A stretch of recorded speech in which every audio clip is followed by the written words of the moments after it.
Help me reach my goal and subscribe. And hit the bell icon. Chapter 69-51. Public doubts and internal vigilance are evident, putting them in a precarious position. Consequently, they are determined not to resort to any more rogue tactics for the time being. Furthermore, the opposition itself is fragmented. The core group is divided into separate factions. While smaller warlords on the periphery, like Hamid, face awkward and even critical situations. Hamid's attack has served as a wake-up call for them. After returning safely, Hamid, following Charlie's instructions, has established close ties with some of the more marginalized members of the opposition. He has been conducting a psychological campaign against these individuals, making them wary of those in power. They have formed an alliance to work together on this matter. However, Hamid still didn't know the true cohesion within the alliance, nor how high its actual combat effectiveness would be once it united.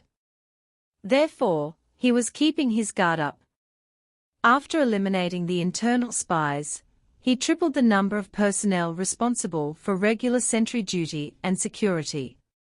Drones equipped with thermal imaging devices took off one after another, conducting 24-hour reconnaissance of the surrounding area within a radius of dozens of kilometers, fearing that the enemy would launch a surprise attack.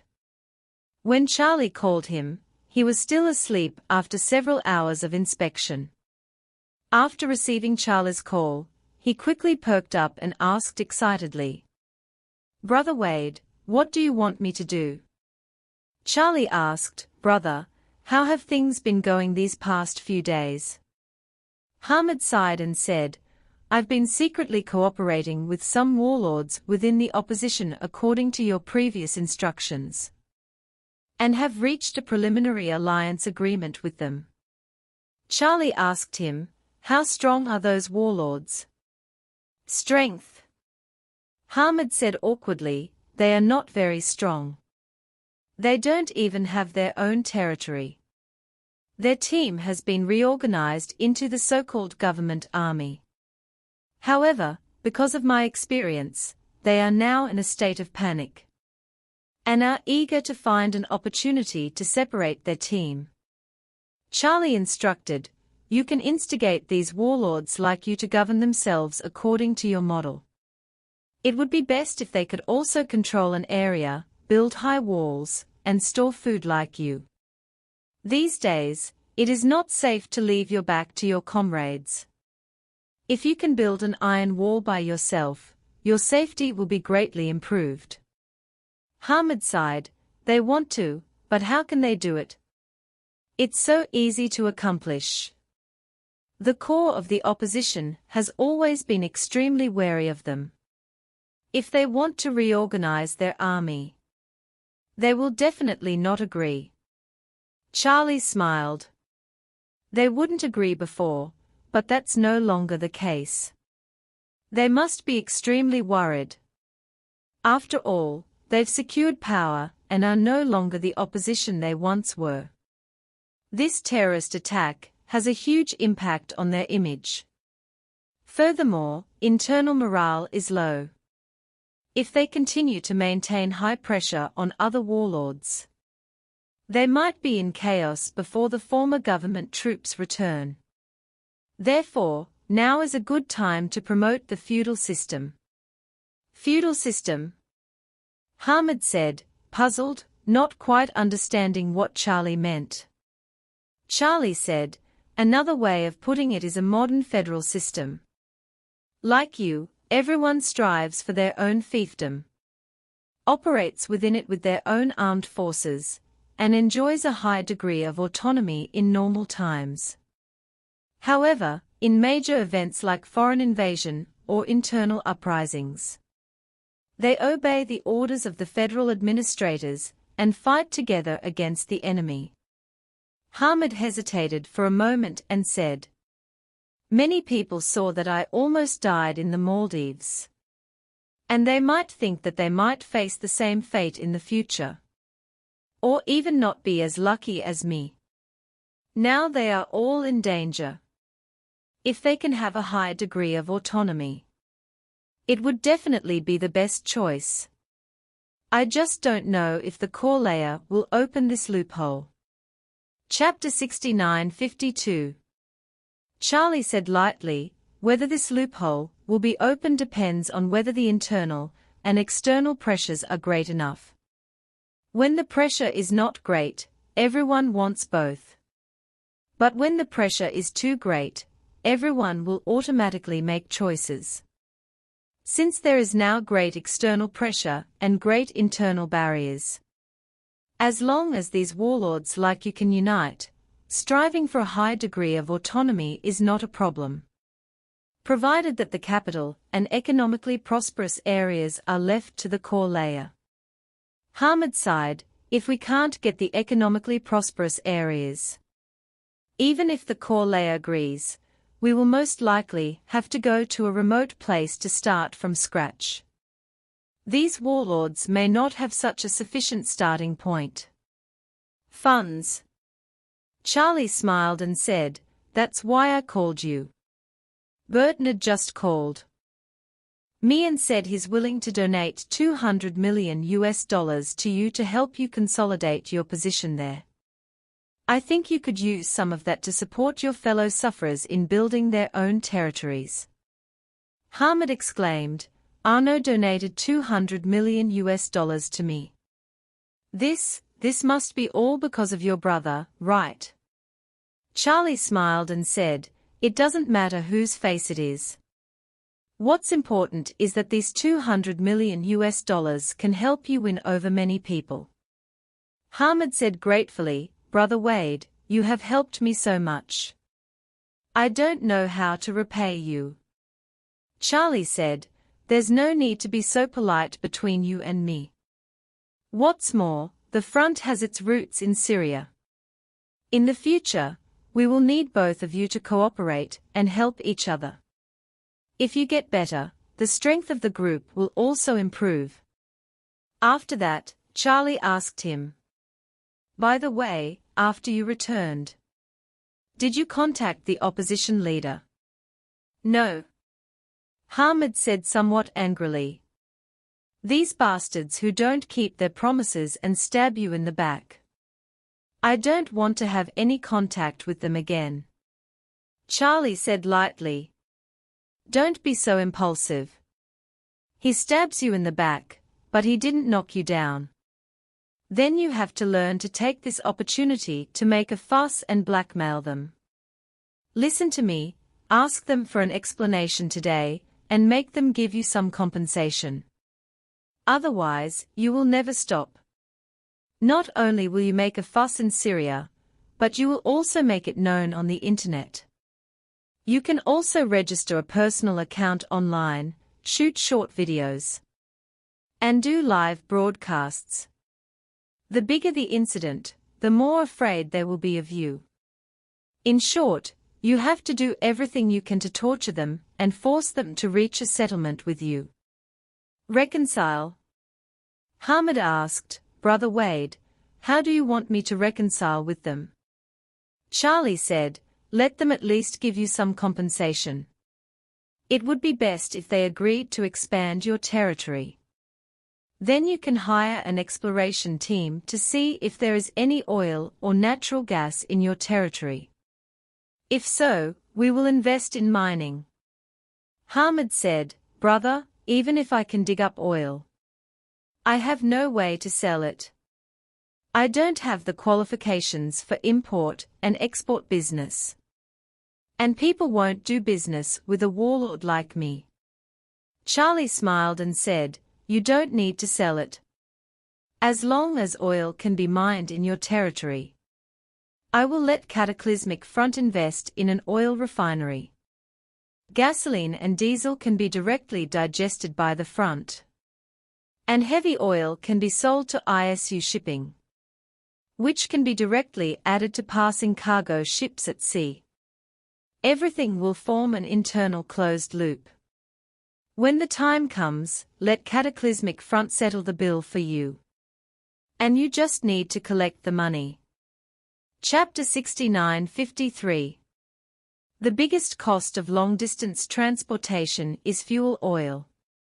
A 100,000-ton freighter requires dozens of tons of heavy fuel oil every day.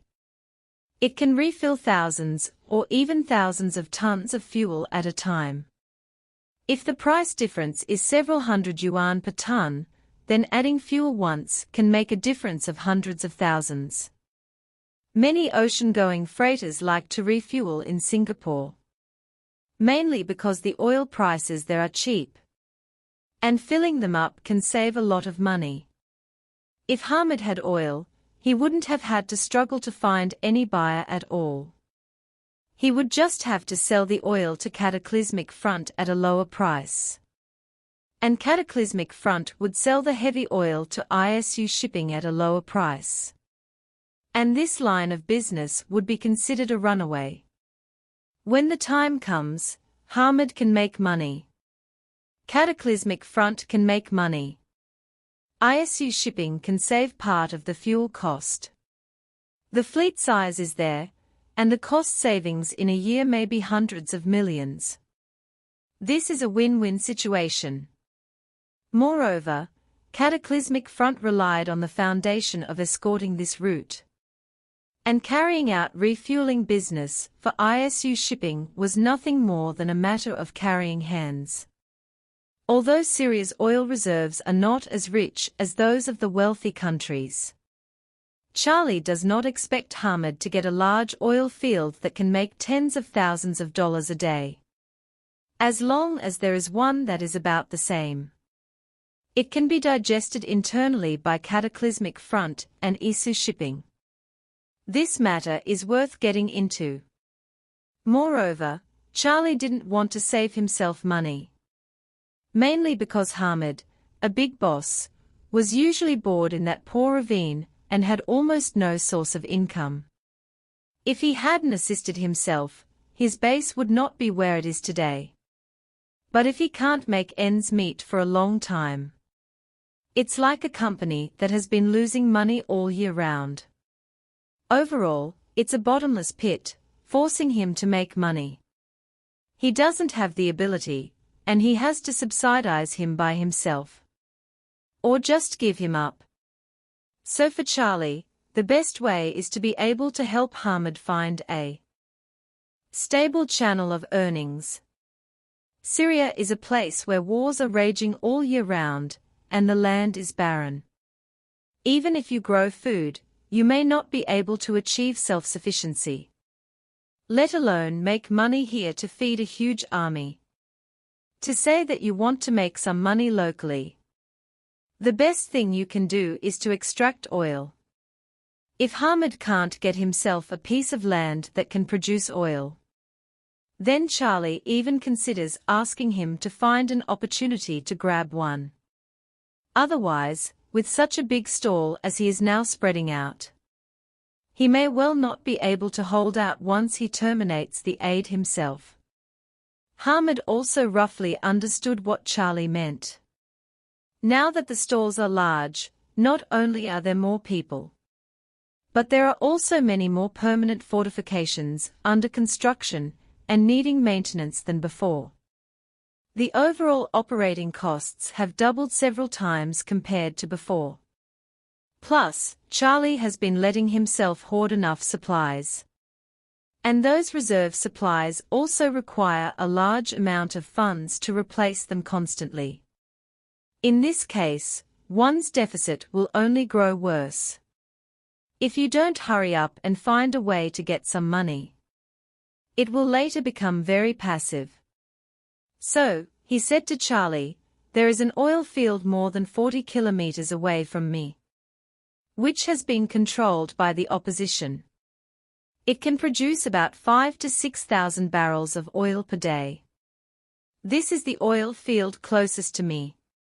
In addition, within a radius of 100 kilometers, there are 3 or 4 oil fields, all controlled by the opposition. Charlie calculated the score and said, 5,000 to 6,000 barrels a day, that year would be 2 million barrels. About 2 to 300,000 tons. Which is equivalent to an annual output value of more than $100 million. Excluding various costs, the net profit shouldn't be a big problem to make tens of millions. After saying that, he warned again. Brother, you have been talking to the core members of the opposition recently. And you have a showdown with them directly. Just say that they must give you a certain amount of compensation for this matter.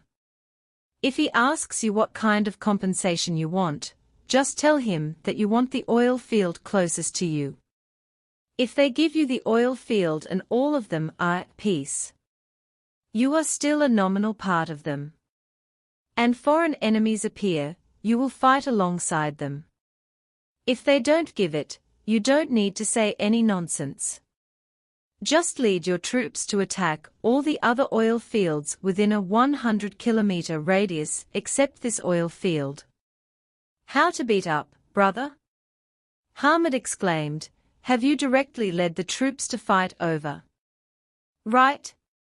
Chapter 69-54. Charlie decisively said on the railway. Just lead the troops to fight. They can't react as quickly as you.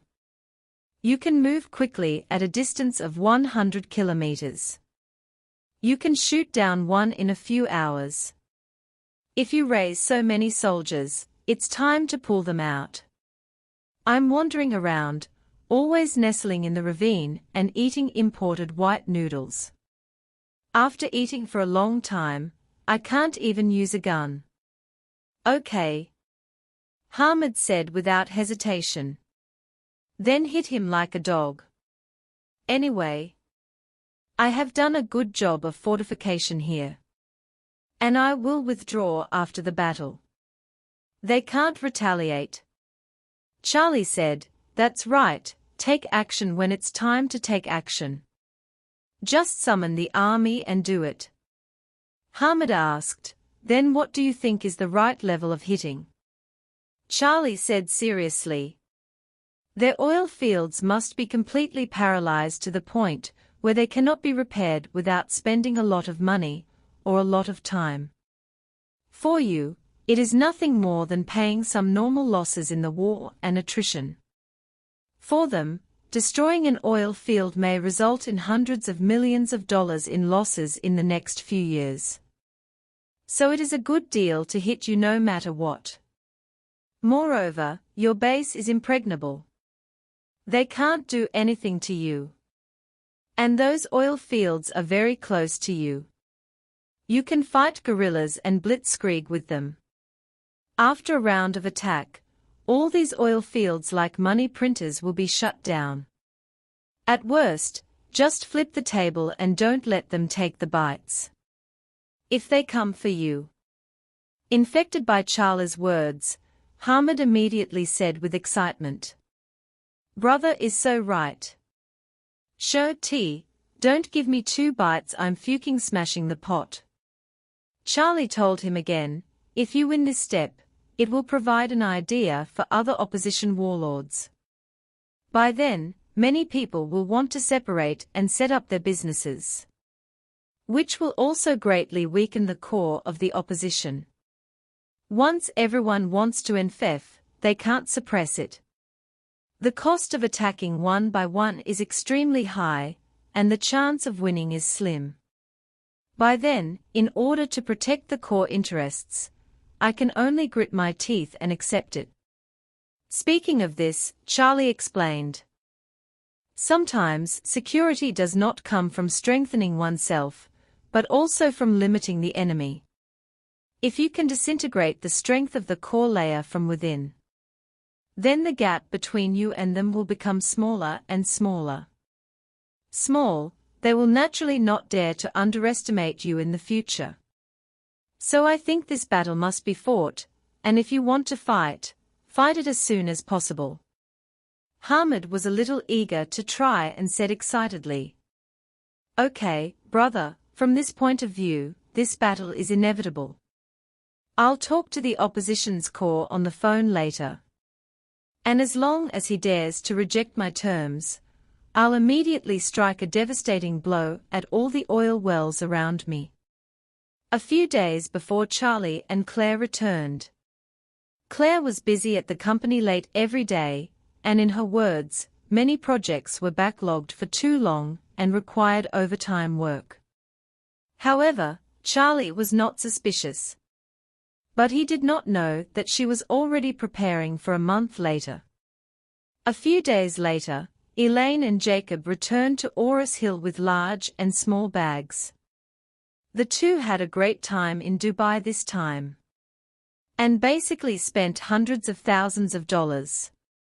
Finally making up for the regret of going to Dubai last time. As soon as Jacob returned, he resumed his activities in the calligraphy and painting association. While Elaine, as usual, had nothing to do all day long. Charlie thought that his life had returned to peace. So he only took time off to visit the Champs-Élysées Hotel every day to help Nanako and other warriors improve their strength. While also meeting Jeremiah and Rhea from time to study how to crack the poison in their bodies. Maria has recently returned to campus life. According to her, she actually likes to study in school. Over the past few hundred years, she has traveled to universities around the world and studied for countless professional degrees. However, since entering the information age, she has been afraid of being exposed. She simply gave up the idea of studying. But Orus Hill is different. Orus Hill is Charlie's territory. She and Charlie are both enemies of the warrior's den. And they are also the targets of Victoria's search. With Charlie hugging her to keep warm, she felt much more relaxed. For the first time in so many years, she felt secure because she was in Charlie's city. When Charlie's life returned to a brief lull, Hamid suddenly concentrated his forces and launched an attack on several surrounding oil fields. Chapter 69-55. A few days ago, following Charlie's prompts, he approached the core of the opposition to demand compensation, offering to hand over the nearest oil fields to him and write them off. But the core layer, which did not play according to the routine, directly rejected his request. The core feels that although they were not particular about things before, and directly attacked, this is not the reason why he should be asking them for money. Every penny of the opposition is obtained by oil. And every drop of their oil is robbed through wars. If Hamid wanted to ask for oil fields from them, he would rob them of their money. In their view, Hamid was nothing more than a small thief asking for money from a big thief. He just wanted to eat nothing and refused to say anything. He also explicitly warned Hamid that if he continued to entangle, he would directly send troops to attack his station. The last thing Hamid fears is war. After Charlie analyzed the situation for him, he realized his current strategic position. Don't look at your resident bird not pooping. The key is that you are in the hinterland of Syria. If the opposition were to confront them, there would be a nail in their heart, a tumor growing in their bodies. And they would be impregnable here. And they would not be able to get in after tearing their faces apart. They also need to spend a lot of manpower and material resources to defend themselves internally, which will make them internally and externally trapped. So, Hamid didn't bother to analyze whether the group was scaring him or really wanted to take action. So he simply struck first. So, he called Charlie and reported the battle plan to him. He said, "Brother Wade, I have targeted 5 of their oil fields. I plan to knock out one of them first. Then surround the 4 exceptions to negotiate with them. And finally get the one closest to me. What do you think?" Charlie asked him, Where are the opposition forces currently concentrated? Hamid said, the current opposition, most of its forces are concentrated on the border, as well as Damascus. As he said this, he analyzed. After all, it is a country that has just been snatched away. They have not yet begun to think about how to govern the country and allocate military power in the form of a legal government. What they are thinking about is to concentrate their forces around them to prevent them from being snatched away. Because of this, there is no decent armed force guarding these oil fields around me. At best a few hundred militants. Charlie asked him, how is the morale of your team at this stage? Hamid said with a smile. After such a long period of hard training, and brother, you have given a lot of funds to upgrade your armaments, their combat effectiveness has completely exceeded that of other opposition soldiers.